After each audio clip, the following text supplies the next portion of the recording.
है जहां पर साध्वी प्राची ने विवादित बयान दिया है। बरेली पहुंची हुई हैं साध्वी प्राची, जिन्होंने एक विवादित बयान दे दिया है। साध्वी प्राची का कहना है कि मुस्लिम बहन बेटियों को खुला ऑफर है, हिंदू लड़कों से शादी करें, जिंदगी स्वर्ग बन जाएगी। साध्वी प्राची ने यह भी कहा कि हिंदुस्तान में रहने वालों का डीएनए टेस्ट करा लिया जाए तो सबके पूर्वज भगवान राम, कृष्ण, बाबा भोलेनाथ ही निकलेंगे।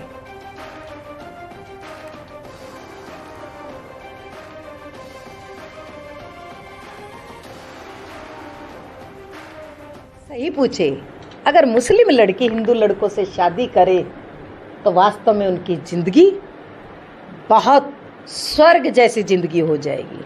और जो लड़कियां आ रही है उनको मैं ये बता रही हूँ, उनकी जिंदगी जो नरक की जिंदगी है, कितना आज के इस आधुनिक युग में, पढ़े लिखे युग में, उन बेचारी लड़कियों की मैं जब देखती हूँ दुर्दशा, बड़ा दुख होता है। तो इसीलिए उनको हिंदू लड़कों से शादी कर लेनी चाहिए, उनकी जिंदगी स्वर्ग की जिंदगी होगी।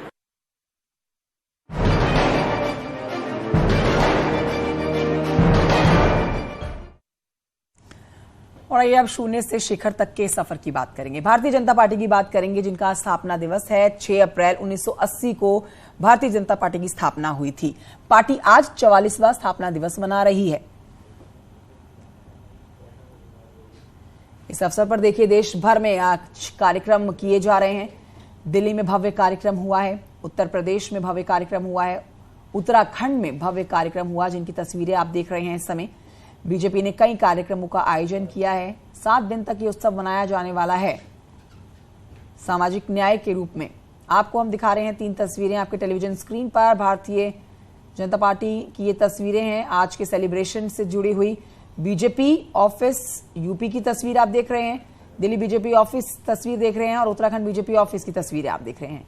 पीएम मोदी ने भी आज संबोधित किया तमाम देश के बीजेपी के कार्यकर्ता, मंत्री, नेता सभी को, और 2024 को लेकर भी एक उन्होंने लक्ष्य तैयार करके विजय, एक बार फिर से फतेह हासिल करने के लिए तमाम कार्यकर्ताओं को प्रोत्साहित किया है।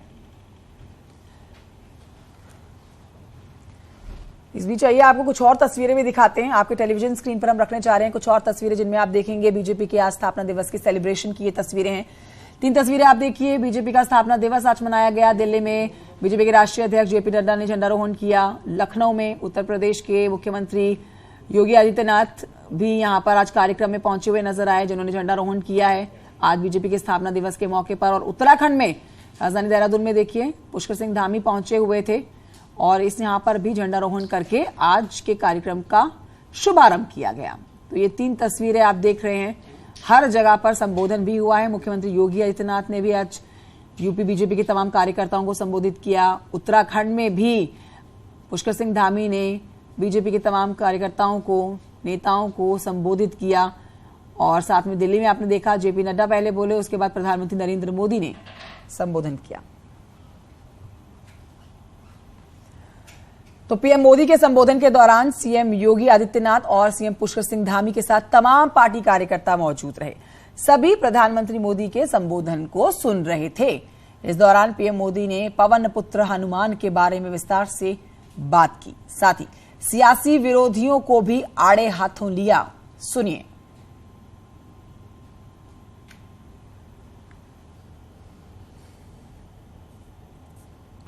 संकल्प लेते हैं कि हम पूरी ताकत से आगे बढ़ेंगे और आपके बताए रास्ते पर इस महान भारत की सेवा में करोड़ों कार्यकर्ता लगेंगे और ये अमृत काल को सफल बनाएंगे।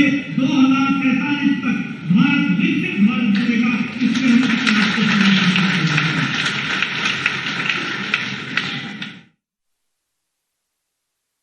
बीजेपी के स्थापना दिवस के मौके पर पीएम मोदी ने विपक्ष पर करारा हमला बोला। पीएम मोदी ने कहा कि कुछ लोगों की मानसिकता बादशाह वाली है, कब्र खोदने की धमकी देते हैं, बोलते हैं कि मोदी तेरी कब्र खुदेगी। बगैर किसी का नाम लिए पीएम मोदी ने विपक्ष पर करारा हमला बोला।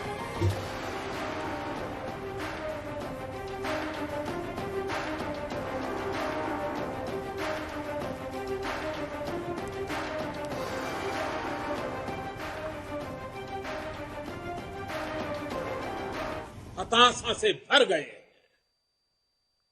इसलिए अब ये लोग इतने हताश, इतने निराश हो चुके हैं कि अब एक ही रास्ता उनको दिख रहा है, एक ही उपाय दिख रहा है, और वो खुल करके कहने लगे हैं, मोदी तेरी कब्र खुदेगी। वो कब्र खोदने की धमकी देने लगे। बादशाही मानसिकता वाले इन लोगों को,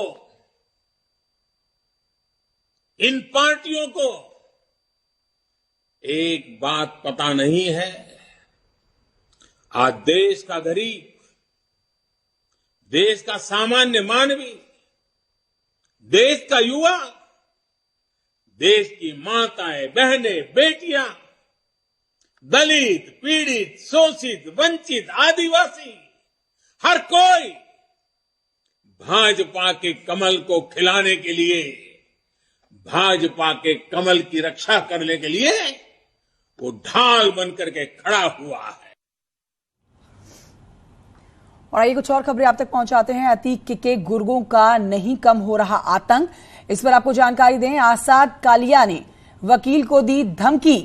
जिला कोर्ट के वकील को दी गई है धमकी। आसाद कालिया की तरफ से वकील से मांगी गई है 10 लाख की रंगदारी।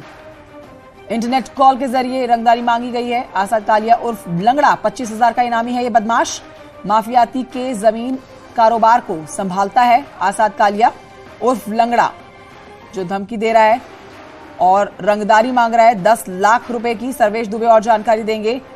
सर्वेश दुबे, ये इंटरनेट कॉल आया है, क्या इस पर धमकी दी गई है, क्या कुछ मांगा जा रहा है? और ये जो आसाद कालिया है इसने धमकी दी है, इस तरह की खबरें आ रही हैं। देखिए, जिला कोर्ट में अधिवक्ता हैं वकार अहमद, इनको अतीक अहमद के गुर्गे आसाद कालिया ने धमकी दी है और 10 लाख की रंगदारी मांगी है और रंगदारी न देने पर उमेश पाल जैसा अंजाम भुगतने की धमकी दी गई है। और इस मामले में उनकी ओर से करेली थाने में एक तहरीर दी गई है। हालांकि अभी FIR पुलिस ने दर्ज नहीं की है, लेकिन पीड़ित अधिवक्ता का कहना है कि इस मामले में पुलिस ने देर रात दबिश दी है, लेकिन अभी कोई आरोपी गिरफ्तार नहीं किए गए हैं।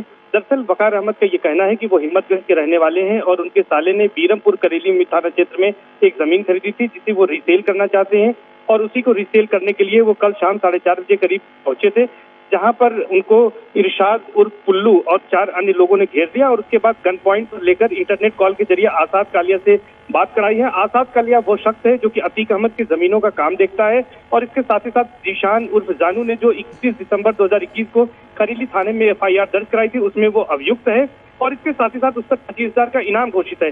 तो कुल मिलाकर ये कह सकते हैं कि अतीक अहमद के जो गुर्गे हैं वो लगातार अभी एक्टिव है और इस तरह से अगर वो धमकी दे रहे हैं और अगर वकील के आरोपों में सच्चाई है तो अपने आप में गंभीर बात है और पुलिस को इस पर संज्ञान लेना चाहिए और कार्रवाई करनी चाहिए। जी सर्वेश दुबे, शुक्रिया आपका जानकारी के लिए।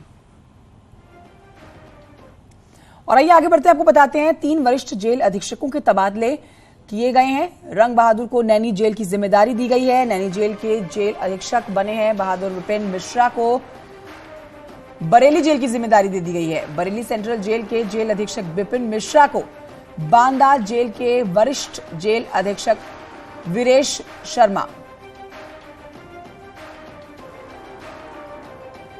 ऋषभ मणि और जानकारी देने के लिए फोन लाइन पर जुड़ गए हैं। ऋषभ मणि, विस्तार से बताइए खबर। 3 वरिष्ठ जेल अधीक्षकों के तबादलों की खबर आ रही है।